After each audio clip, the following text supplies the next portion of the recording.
Bem-vindos, nossos convidados e participantes que abriram sua agenda aqui para esse bate-papo sobre crowdfunding nos próximos minutos. Essa é mais uma live da Cadmotec Ventures. Meu nome é Gilberto. A Cadmotec, além de investir, entende que é importante estar compartilhando conhecimento e experiência desse ecossistema de startups, né, tanto para founders quanto para investidores. E hoje, nessa nossa proposta, eu fiz o convite à CapTable, com o seu sócio hoje aqui, o Leonardo Zamboni, CMO da CapTable, para fazer essa conversa. Um lembrete importante para você que entrou aqui nesse vídeo, né? Não esqueça, né, de se inscrever nesse canal, de seguir a gente no nosso feed do LinkedIn, dar like, comentar. Senão, o algoritmo maníaco depressivo não vai botar esse conteúdo para frente. E aí não tem jeito, a gente não vai conseguir espalhar esse conhecimento. Bom, nosso convidado, Léo, por favor, conte para a audiência primeiro, né? Quem é Leonardo Zamboni? Opa, primeiro aí, muito obrigado pelo convite. Para nós é sempre uma honra, né, receber esses convites e poder estar falando um pouco mais sobre o que a gente faz, que para nós é o que é o nosso dia a dia, né, mas a gente sabe que é desconhecido para muita gente, então é sempre bom trazer aí ter essa oportunidade de mostrar um pouco sobre o nosso trabalho. Bom, eu sou Leonardo Zamboni, sou aqui de Porto Alegre, né? Sou pai, tenho um filhinho pequeno e uma filhinha que nasce aí em setembro desse ano, né? Então, logo aí serei pai de duas crianças maravilhosas. Atuo nesse mercado de inovação há pelo menos 15 anos, né? No começo, duas indústrias aí que foram fortemente impactadas pela digitalização e as startups. Então, a indústria de comunicação, primeiramente, depois a indústria de transações eletrônicas. Acho que conseguimos fazer um excelente trabalho, né, nessas duas empresas aí que estava trabalhando nessas empresas, né, ainda sem uma atuação como sócio. Depois disso, tive a minha startup, né, junto com o Paulo, que é meu sócio aqui na CapTable, né, a gente iniciou essa jornada com startups lá em 2013, né, então também acompanhamos um pouco desse início desse mercado aqui, principalmente quando a gente fala em Porto Alegre, né, o ambiente ainda era menos propício para isso, e aí muita coisa que a gente foi aprendendo ao longo da nossa própria trajetória foram coisas que foram nos inspirando, né, a construir o que a gente construiu depois como CapTable e como o grupo de empresas que a gente tem hoje aqui. Depois disso, tive uma experiência fora do Brasil, fui morar um tempinho na Ásia, né, entender lá como é que essa galera fazia essas coisas. Para mim era um pouco difícil de entender como que alguém trabalhava, tinha um colega de trabalho que não almoçava junto, como é que fazia um contrato sem apertar a mão, como é que vai prestar serviço para alguém que está do outro lado do mundo, se o cara der calote, o que que acontece, né? Então, sim, fui lá entender um pouco mais dessa galera, como é que eles estavam fazendo essas coisas. E aí, acho que foi um aprendizado gigante, né? Que quando retornei para cá, um período ainda um pouco antes da pandemia, logo veio a pandemia e aí a gente já estava um pouco mais preparado, né, para esse tipo de ambiente. Acho que a gente conseguiu acelerar legal ali durante aquele período. Então, basicamente é isso. Hoje estou aqui atuando à frente das áreas de marketing e dados da empresa, né, principalmente, mas aí como sócio a gente tem atuação em todos os cantos, né? Não dá para descuidar de nenhum canto, né? Mas essa é a atuação principal. Muito legal, Léo. Já fico aqui curioso de saber essa história de Ásia aí, entender onde você foi, né? Já vai coçando, né? Porque já é já dá para ver que tem muita história aí para a gente ouvir, né? Léo, para a gente colocar o público na mesma página, né? Eu queria que primeiro você desse uma explicada para a gente como funciona, né, um processo de captação através de crowdfunding, né? Em comparação, né, aos métodos tradicionais de financiamento. E quais, né, as principais vantagens para startups e investidores estarem no modelo de crowdfunding, né? Boa, legal. Até para trazer um pouco, né? O crowdfunding ela é uma união de pessoas investindo, capitalizando para um propósito em comum, né? Isso pode ser para uma doação para alguém, isso pode ser em troca de um desenvolvimento de um produto para ter prioridade no recebimento daquele produto, ou pode ser para investimento mesmo, né? Que é o que nós fazemos aqui como o Act Crowdfunding, autorizado pela CVM, né? Então já teve essa autorização agora completou 7 anos, né? Teve uma renovação no meio desse caminho, dando ainda mais poderes, né, para as empresas que atuam dentro desse mercado. Então, primeiro a gente gosta de colocar que o que a gente faz, né, que é o Act Crowdfunding, que é a oferta pública de participação em empresas, ele não é necessariamente um concorrente com as outras modalidades de financiamento, né? Quando são modalidades que envolvem equity. O que nós temos da CVM é uma autorização para que todos estejam dentro de um mesmo guarda-chuva. E aí a gente consegue colocar empresas, pessoas, fundos que vão investir quantidades vultuosas de dinheiro com pessoas, né, que vão fazer investimentos menores do que esses, todos sob o mesmo guarda-chuva, sobre a mesma modalidade contratual, trazendo os direitos e deveres de cada parte aí de maneira igualitária para todos, né? Então nós optamos por fazer isso via plataforma, né? Então foi onde a gente conseguiu a autorização da CVM para trazer isso, mas a gente tenta sair um pouco daquela chamada vaquinha, né? Que eu acho que é o que talvez espante um pouco alguns dos empreendedores ou até alguns dos investidores de entrar nessa modalidade, como se fossem muitas pessoas fazendo um microinvestimento, talvez menos qualificado do que um outro veículo, e aí digamos, ficar na sorte, né, daquilo acontecer ou não. Na nossa maneira de fazer isso, a gente sempre traz o que a gente chama de âncora dessa oferta, então um investidor que, de certa maneira, poderíamos chamar de institucional, mas não necessariamente institucional por ser fundo, mas um investidor anjo relevante, um grupo de anjos relevante, uma corporação, alguém que faça esse investimento vultuoso para dar abertura dessa rodada, se juntando aos demais investidores aí, que aí, aqui na CapTable, a gente tem investimentos mínimos que chegam a ser de R$ 1.000, né, em cada uma dessas ofertas. Então, o que poderia trazer de vantagem aí, primeiramente pelo lado dos empreendedores, né? Como nós fazemos isso em grande quantidade, estamos habituados a fazer isso há bastante tempo, a velocidade com que a gente faz isso é bastante grande, né? A gente tem parceiros que atuam aqui fazendo as diligências contábeis e jurídicas, mas as análises da startup que são feitas aqui dentro, a gente tem uma equipe bastante qualificada e bastante acostumada a fazer esse tipo de análise, né? Então a gente consegue colocar isso de maneira bastante rápida, né? Todas essas fases aqui.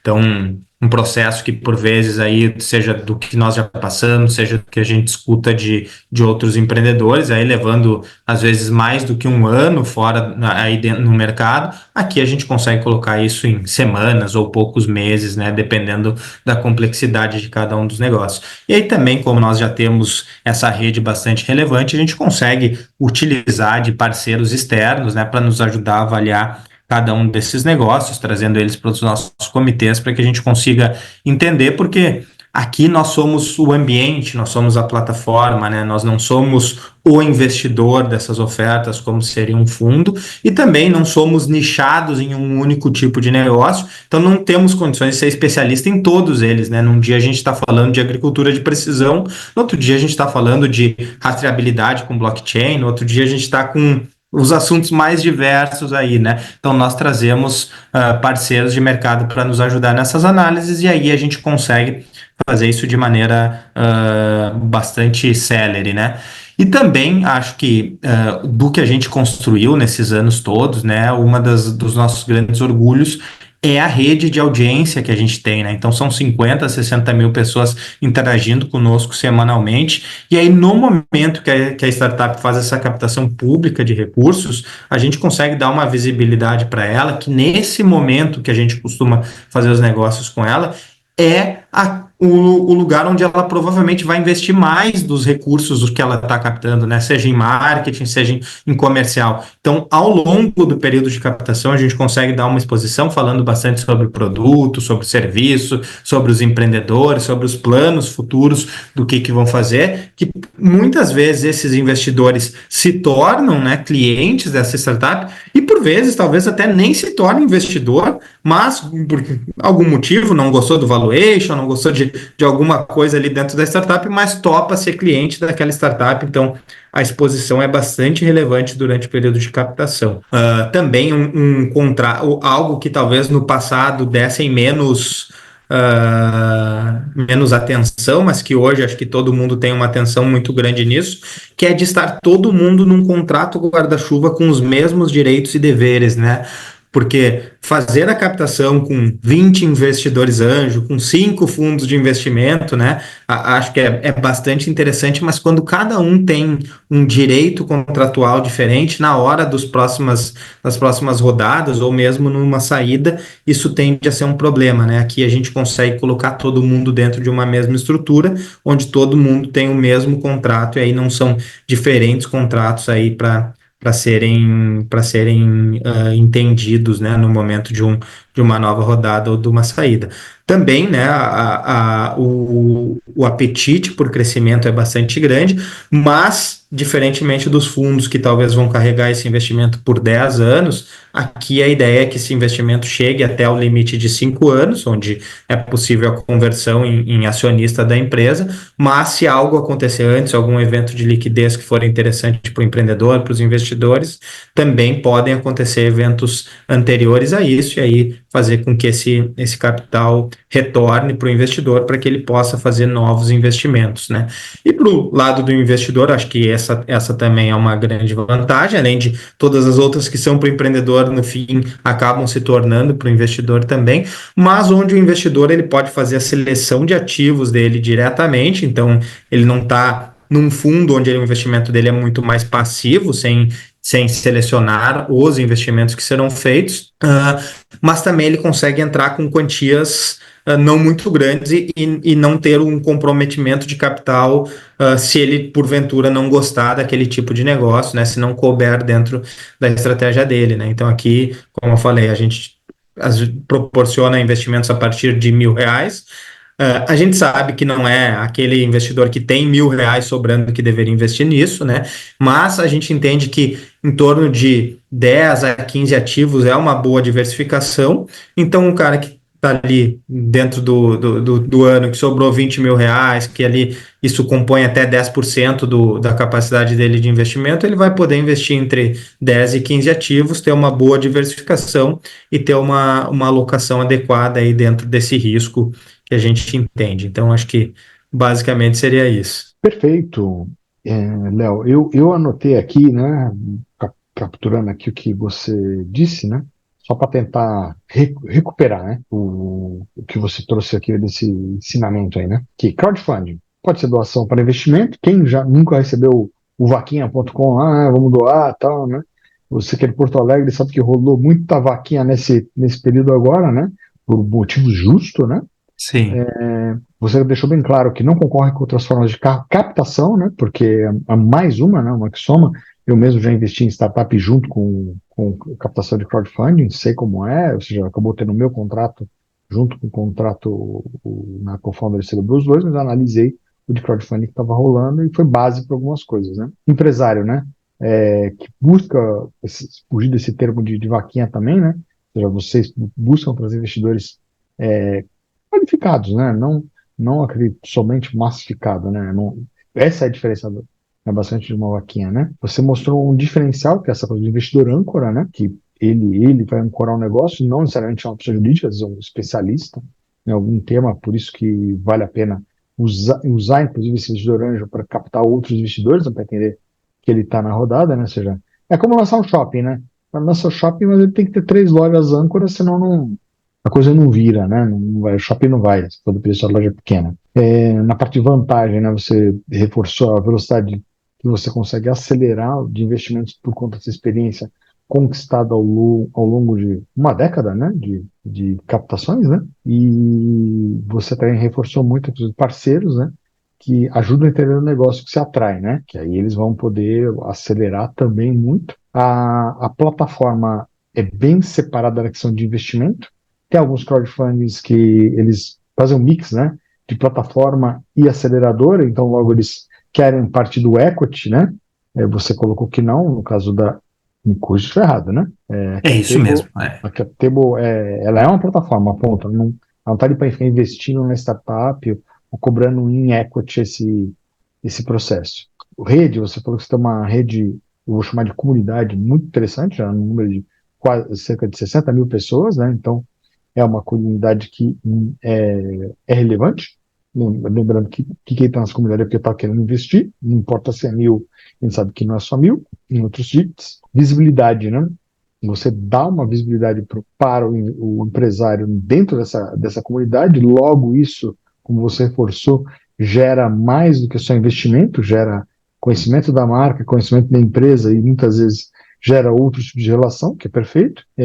O mútuo, né, conversível, né, tão usado ainda no Brasil, né, apesar de nós termos alguns anos aqui o marco das startups, né, o mútuo ainda é o instrumento mais utilizado no Brasil, mas tem a vantagem de ser um contrato unificado, onde tem os investidores direitos iguais. Meta, você falou uma coisa que me chamou a atenção, uma meta de 5 anos para liquidez, né? Normalmente, quando eu invisto, a gente está acostumado com os fundos, é 10 anos, né? Então, você busca uma meta mais agressiva. Acho que isso vem também um pouco do estágio, né? De early stage.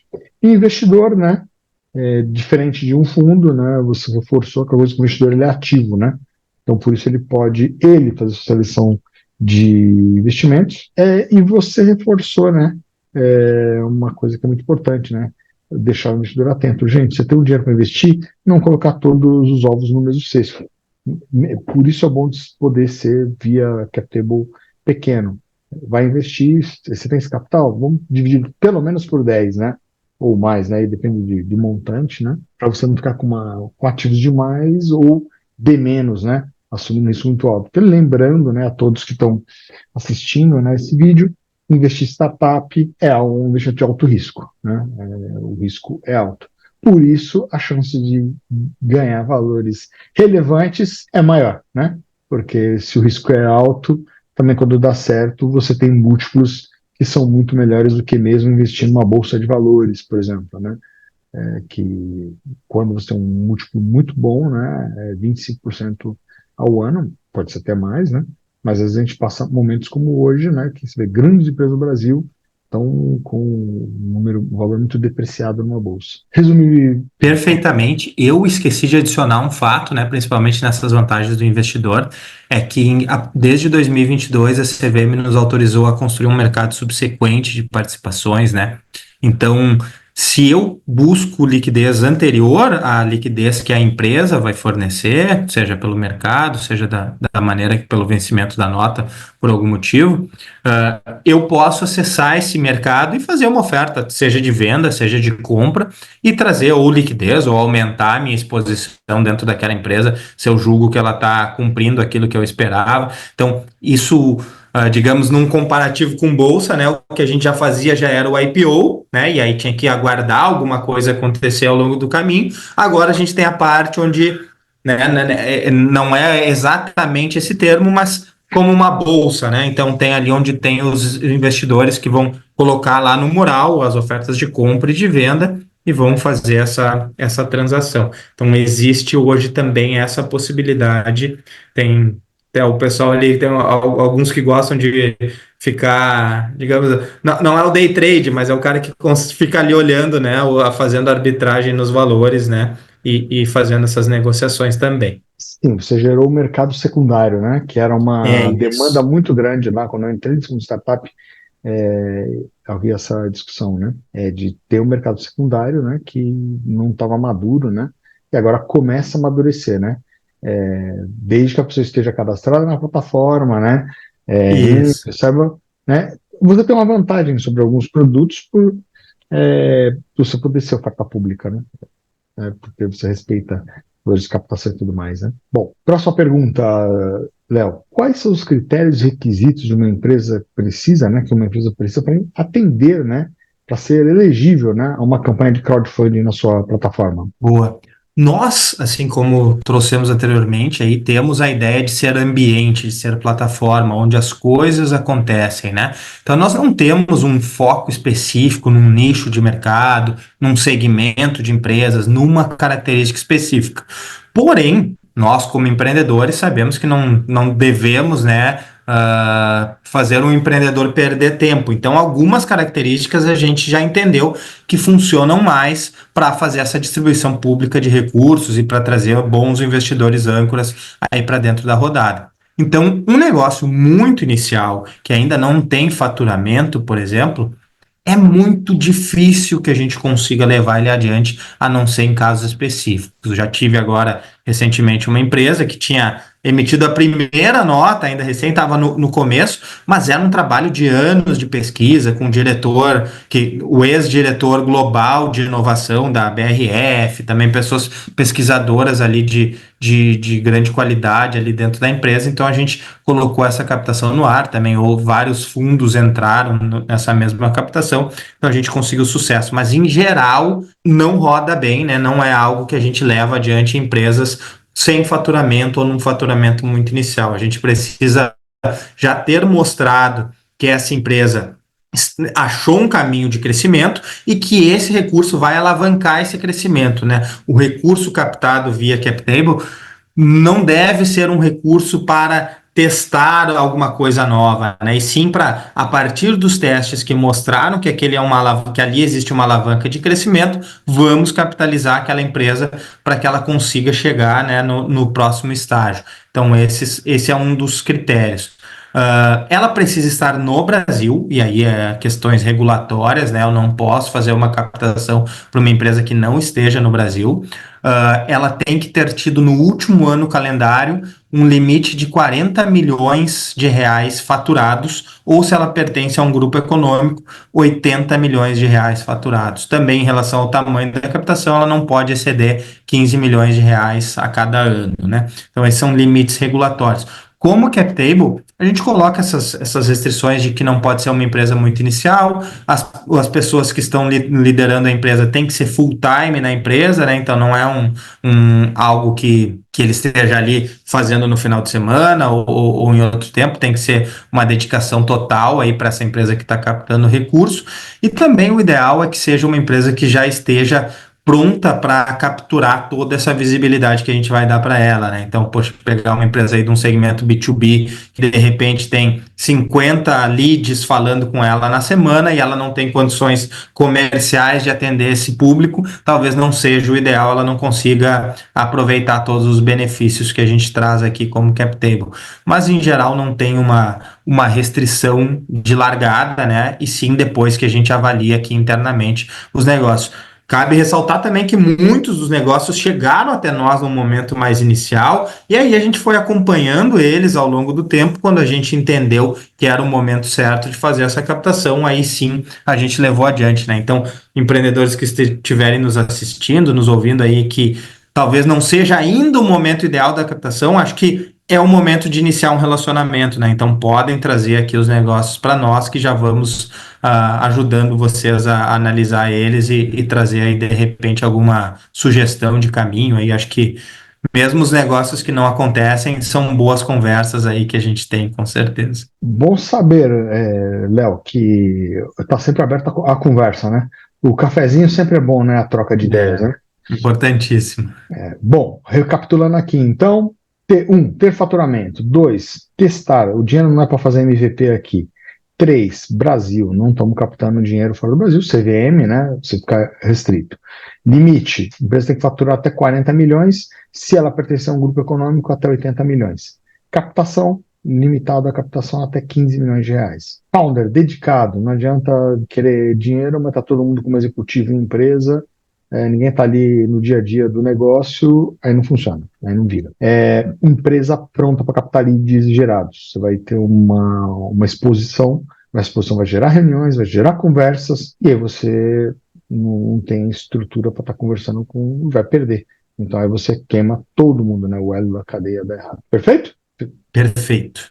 Léo, como vocês garantem a transparência e segurança desse investimento feito através da sua plataforma para esse investidor, né? Especialmente considerando o nível de maturidade no nosso mercado brasileiro, né? Em relação a esse modelo, né?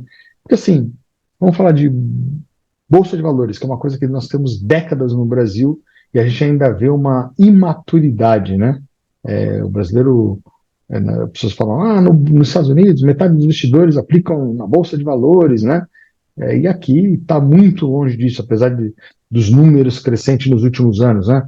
Aqui o pessoal está encarando, investindo em Tigrinho, né? Tem mais usuários do Tigrinho, né? Do que na bolsa, né? E você lá, com o crowdfunding, trazendo coisa nova também, né? Então, e o investidor, né? Ele tem que ter essa transparência, tem que ter segurança, para que tem gente que não tem essa cultura mesmo, né? Então, o que você faz para garantir isso para nós? Boa, legal. Primeiramente, né, o cara que está pensando em nós ou no Tigrinho, vai no Tigrinho, assim, acho que não é o melhor lugar, mas certamente, né, não somos o melhor investimento para quem está buscando algo desse tipo, né? Nós aqui, por termos essa regulação da CVM, todas as empresas que captam por aqui precisam, né, dar publicidade para essa captação via CVM, então tem esse aspecto, essa camada regulatória que concede, né, uma proteção ali para os investidores, que isso tudo está fazendo dentro de um ambiente regulado e que, em caso de algo que não aconteça nos conformes, né, existem diversas camadas, inclusive regulatórias, para que isso seja contestado. O que nós, como CapTable, fazemos, né? Primeiro, acho que o contrato, né, ele é bastante validado, já foram mais de 20 mil contratos assinados aqui de investimento, então acho que tem um contrato bastante validado no mercado, com casos de empresas vendidas para empresas listadas, para unicórnio, M&As, então assim, já empresa que quebrou, né? Então já tiveram os mais variados casos aí de saída do investimento, de liquidação do investimento, para mostrar que o contrato, né, da maneira como a gente estruturou, ele tem funcionado aí dentro do mercado. Nós temos um ambiente aqui dentro da própria CapTable, que é o ambiente de governança.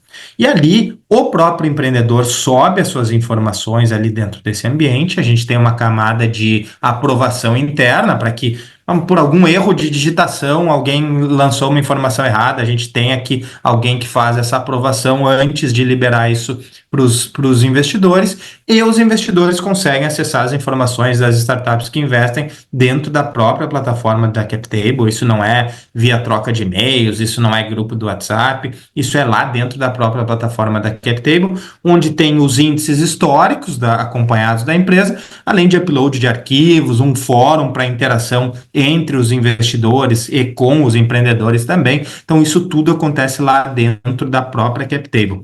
Temos aqui uma dinâmica dessa atualização ser trimestral, né, com a granularidade mensal, então precisa trazer informação de mês a mês, mas atualizando a cada 3 meses, né? A regulação prevê que isso seja semestralmente, mas aqui na CapTable a gente tem essa dinâmica trimestral, né? O que muda é que em alguns relatórios são informações contábeis e em outros informações gerenciais aí, mas com essa dinâmica de atualizações trimestrais das ofertas, né? Então temos tudo isso aqui dentro de casa, a gente tem uma equipe de pós-captação também. Para as startups também oferecemos serviços, né, de RI e outros tipos de serviços, se elas quiserem contratar aqui da própria equipe da CapTable.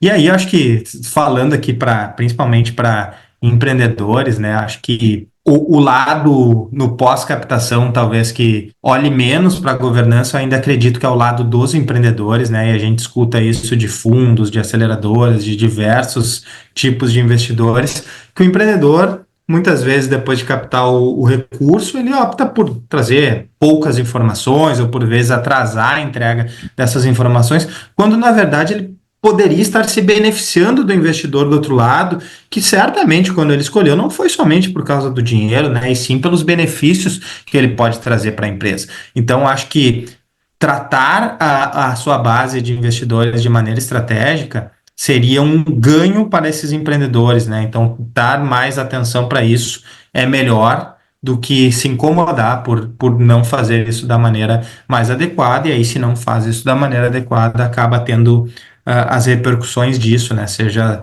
as notificações da própria CapTable, seja a fase regulatória disso, né? Então, mas mais do que algo que seja, digamos, uma punição, né, algo negativo, acho que tem que enxergar isso de uma maneira positiva, né? A governança é algo positivo e as empresas precisam estar preparadas, elas vão fazer novas rodadas, elas vão fazer um M&A, elas vão fazer algum processo futuro aí, que estar preparado com governança é algo que vai possibilitar elas a chegar nos lugares que elas planejaram. Quando o contrário também é verdadeiro, né? Se elas não estiverem preparadas, não estiverem com uma governança adequada, provavelmente elas vão deixar muitas oportunidades na mesa por não estarem preparadas quando essas oportunidades surgirem, né? Então, isso é algo que, dentro da nossa conversa e de todas as conversas aqui, acho que essa parte é uma parte relevantíssima para todos os empreendedores que estão escutando, né? Deem bastante valor à governança, às interações com seus investidores, porque ali tem uma possibilidade de muitos ganhos, né, se isso for bem tratado. Bom, nessa rodada daqui, eu tirei do que você falou aqui, extrair, né, CVM ser regulado, é uma coisa que tem uma boa garantia. Contratos são já mais de 20 mil assinados, ou seja, você tem uma massa crítica significativa de transações, que dá essa experiência para você poder apoiar melhor as startups. Governança, né, você falou bastante desse item, né? Você tem uma plataforma já madura para divulgar os indicadores, fazer a comunicação, né, entre investidores e empresas, né, com uma exigência trimestral de carga, como acontece numa bolsa, né, tem que soltar o balanço trimestral, junto com o balanço das notas explicativas, né, equivale, né, só que sempre tudo isso com informações mensais, né. Eu vou subir o trimestre, mas eu vou trazer ele analítico. E você colocou de forma muito bem assertiva, né, que é realmente uma das dores que a gente vê no mundo de startups, né? Esse pós, né? De que o desafio de manter essa governança, porque a gente faz uma série de exigências quando investe, todo mundo fala que vai fazer, né?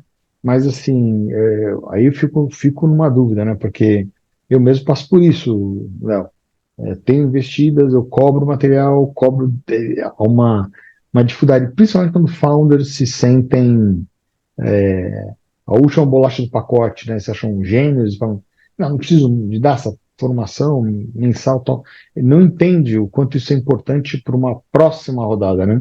Eu não ficou muito claro para mim se é uma exigência contratual sua e que você consegue impor de uma forma, sei lá, bom, fico aí com dúvida. Você pode esclarecer um pouquinho melhor esse pós, porque o mundo ideal eu sei. Você está certo e já no número de grau. Tem tudo essa plataforma para o cara fazer e manter a governança. Só que nós não somos private equity, né?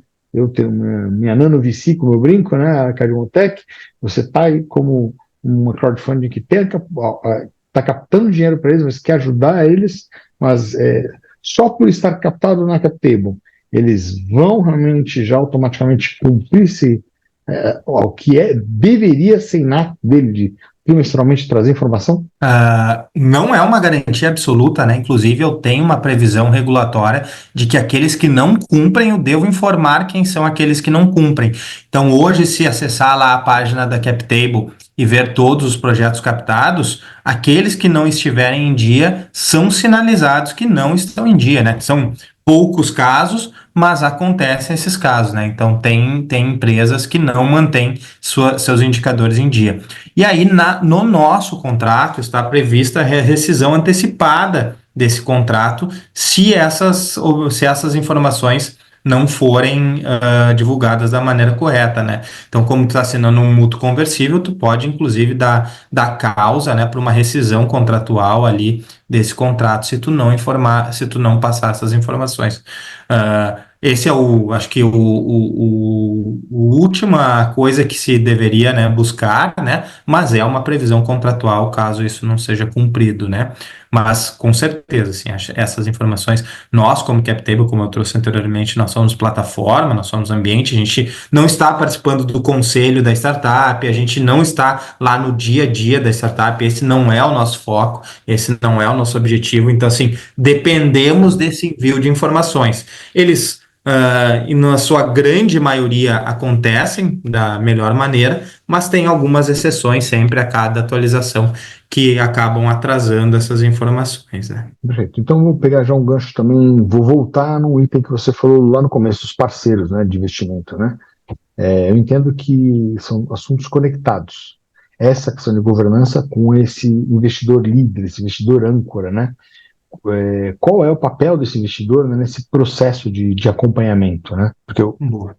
Ele pode, né, ser o líder desses investidores, num sentido de ser o representante desse sindicato de investidores, e aí, inclusive, ele tem direito sobre os demais investidores, ou pode ter direito sobre os demais investidores, ou ele pode ter sido um âncora por ter colocado um investimento relevante, mas não querer ter esse compromisso com os demais investidores, né, não estar representando os demais investidores. Mas esse é um dos grandes pontos, né? Quando a gente traz alguém que vai colocar 30% da rodada, essa é uma instituição, é um investidor, é um parceiro que vai estar muito mais ligado àquela startup, né? Vai estar muito mais presente no dia a dia dessa startup e aí também nos auxiliando a fazer esse meio de campo ou trazendo informações para os demais investidores, né? Então tem essa função ter esses investidores âncoras, esses investidores líderes, eles cumprem essa função de estar mais no dia a dia da empresa, onde eu sou a plataforma, eu sou o ambiente, ele sim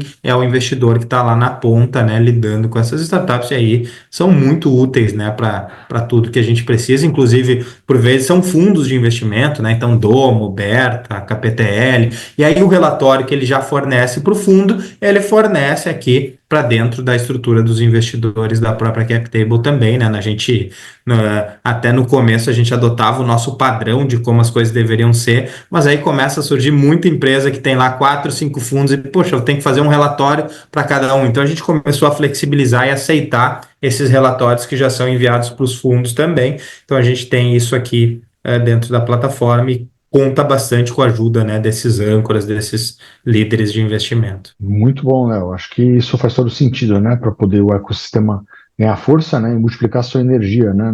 Afinal de contas, quantos investimentos são hoje? São mais de 70. Então, mais de 70 seria impossível acompanhar todos, né? Não tem como. Impossível. Precisa Impossível. realmente de ter essa comunidade, né? Essa rede mesmo, né? Que está presente. Próxima pergunta, Léo. Quais setores, tipos de negócio têm se destacado mais nas campanhas de crowdfunding no Brasil, né? Especificamente na CapTable, né? E como você enxerga o potencial, né, de crescimento desse modelo de investimento no país? Boa. Bom, primeiro, né, acredito que essa democratização, essa abertura para mais empreendedores e para mais investidores, ele é sempre benéfica, né? E aí a gente tem alguns critérios que a própria CVM estipula, que é pelo menos 2/3 da captação precisam ser concluídas para ela ser dada como uma captação de sucesso. Então a gente tem essa mais uma camada de análise ali, digamos, né, que se o negócio não vender bem no mercado, né, ele não vai conseguir captar aquele recurso, então é mais uma camada de aprovação aí dessa empresa. Então, até comentei que são 70 negócios, acho que a gente deve ter lançado uns 75 e fechou 70, 71. Então, assim, o índice das startups que a gente leva ao público, né, que conseguem concluir a sua captação com sucesso é bastante alto. E aí, de setores, posso falar pela CapTable, assim, né? Acho que o setor do agronegócio é um setor que tem tido muito sucesso aqui dentro, né? Acho que os fundos de investimento ainda não sabem lidar tão bem com o agronegócio, ele tem algumas complexidades bem direcionadas para ele, né? Então, assim, poxa, capacidade de distribuição no interior do país, num país que é bastante grande, né? Então, assim, tem as suas complexidades ali que os fundos de Venture Capital não costumam estar muito investidos, né, nesse tipo de negócio, a não ser iniciativas que sejam direcionadas, né, fundos de agronegócio aí, que aí tem alguns bastante interessantes. Então, assim, agronegócio é algo que para nós aqui roda muito bem, tem uma base de investidores que sempre que negócios do agro aparecem, né, eles estão lá fazendo seu investimento. Fintechs, né? Eu acho que não dá para fugir de fintechs, e acho que fintechs é o mercado que foi. Tem os maiores potenciais, né? Então, sempre que a gente fala de dinheiro, né? De capacidade, seja de bancarização, investimento ou qualquer outro item aí do mercado financeiro, sempre são mercados muito gigantes, né? Dada a dinâmica aqui do Brasil. Então, fintechs também sempre rodam bem, né? E aí a gente precisa. Estamos falando de setores, né? Talvez alguma oportunidade específica não vá se enquadrar, né? Não vai ser tão atrativa, né? Mas como setor, acho que o agronegócio e fintechs, e uma dinâmica que tem acontecido bastante agora, recentemente, acho que dá para falar que são nos últimos 12, 18 meses para cá, são as DNVBs, né? Então, empresas que têm uma marca muito forte online, e aí elas buscam fazer essa captação de recursos pública para também trazer os seus próprios consumidores para serem investidores da marca, né? Então aí ele tem um ativo que é um ativo interessantíssimo, né? Que é essa fidelização do cara por, né, já tá ali ser consumidor do produto, gosta daquele produto ofertado e aí tem a oportunidade de ser, além disso, ser investidor dessa marca. Então, tem algumas empresas que, inclusive, fazendo os chamados community rounds, né? Então, ela faz uma captação de recursos maior com outro player fora, mas ela reserva uma parte dessa captação de recursos para trazer a sua base de clientes, de stakeholders e funcionários e fornecedores para serem investidores dentro da sua empresa, né? E aí acho que tem algumas empresas de varejo aí bastante interessantes, né? Que tanto que a gente já fez negócios quanto estão no forno aí, de repente, quando esse episódio for para o ar, aí de repente já tem até algumas dessas disponíveis na plataforma. Muito bom, Léo. Então, uma das coisas que o potencial crescimento, que você deixou bem claro, foi veio para democratizar, né? Essa regra dos 2/3, né? Que é o limite para encerrar uma captação. E setores, você frisou 3 setores, basicamente: agro, fintechs e, me corrija se estiver errado, DNVB. DNVBs, que é o Digital Native Vertical Brand. Então é um conceito aí, digamos, né, que começou a surgir mais forte nos últimos anos. Essa é setores para mim novidade total. Por isso que eu gosto de fazer esse tipo de live, que eu aprendo pra caramba, meu, com meus convidados. Eles me ensinam muito. E uma coisa que tem crescido muito nesses últimos anos é a tokenização de ativos, né? Eu não sei, eu não investiguei, não vi como vocês estão hoje, né? Se a plataforma está partindo para esse modelo de tokenização, mas eu estou muito envolvido com o Web3 hoje, acho um tema hoje muito interessante. Eu queria saber se está no roadmap ou se você já está utilizando. Conta para a gente um pouquinho sobre Boa, a esse gente olha para isso segmento. com bastante carinho, né? Lá no passado, inclusive em 2020, a gente investiu numa empresa de tokenização, a Uzu, que depois foi vendida, inclusive que captou conosco, né? A gente investiu junto com os investidores, né? Na rodada que eles fizeram conosco. Depois ela foi vendida para a 2TM, né? A controladora do mercado Bitcoin, né? E passou a integrar lá o grupo da 2TM. E aí nós tínhamos uma expectativa que a regulação que saiu em 2022 da CVM, que ia direcionar bastante para esse lado de tokenização. Quando veio a nova regulação, ela não saiu tão direcionada, inclusive adicionando algumas camadas de custo se a gente direcionasse para isso. E aí a gente... Opa, pera aí, então, vamos dar um passo atrás, não é esse o momento, mas continuamos em conversas com diversos players, né? O que a gente tem visto de 2022 para cá, inclusive uma redução bastante grande desses custos, né? Envolvendo a tokenização e a manutenção desses ativos. Então, sim, é algo que a gente olha bastante, a gente não coloca aqui como a prioridade ou como a imagem da empresa, porque a gente entende que isso é uma tecnologia que vai rodar por trás, né? Então a gente vai ter isso quando ela for a mais adequada, quando a gente julgar a mais adequada, mas hoje a gente não trabalha em cima de um blockchain ou em cima de tokenização, mas estamos bastante atentos aí para quando surgir uma boa oportunidade para nós. Obrigado, Léo. Léo, estamos chegando no final. Pô, super agradeço esse papo. Queria que você desse seu último recado para o público que está ouvindo, né? E já se despedindo aí, mas eu tenho muito a agradecer aí por você ter cedido o seu tempo. Eu sei que o tempo está corrido, né? Para todos nós, né? Mas eu espero que esse conteúdo realmente ajude muitos empreendedores e que atraia novos investidores, né? Para sua plataforma. Boa, com certeza. Agradeço muito aí ao Gilberto, a Rosângela, que fez o contato comigo, o convite aí também, né? Acho que é muito importante, estou aqui representando a CapTable, né? Então, poder falar sobre o negócio que a gente faz, sobre como a gente faz, dar alguns detalhes. Obviamente não foram todos os detalhes que existem, né? Então, se quiserem nos procurar, seja como CapTable, seja Leonardo Zamboni, lá principalmente no LinkedIn, onde eu sou mais ativo, podem me adicionar, tirar mais dúvidas, entender um pouco mais sobre o negócio, nos apresentar algum tipo de negócio que acham que seja interessante para trazer aqui para a CapTable, podem contar comigo aí que estamos sempre atentos a esse mercado, estamos desenvolvendo esse mercado, né? Somos aí líderes desse mercado, então temos uma responsabilidade também, né, na manutenção das boas práticas desse negócio, então estamos sempre dispostos, né, a ajudar produzindo conteúdo, participando de iniciativas como a sua, né, e outras que surgirem por aí, podem sempre contar conosco, que isso nos dá grande prazer aí e gostamos demais ver as histórias dos empreendedores, dos investidores, depois nos trazendo aí os retornos depois dessas captações, desses investimentos, dessas saídas, aí é sempre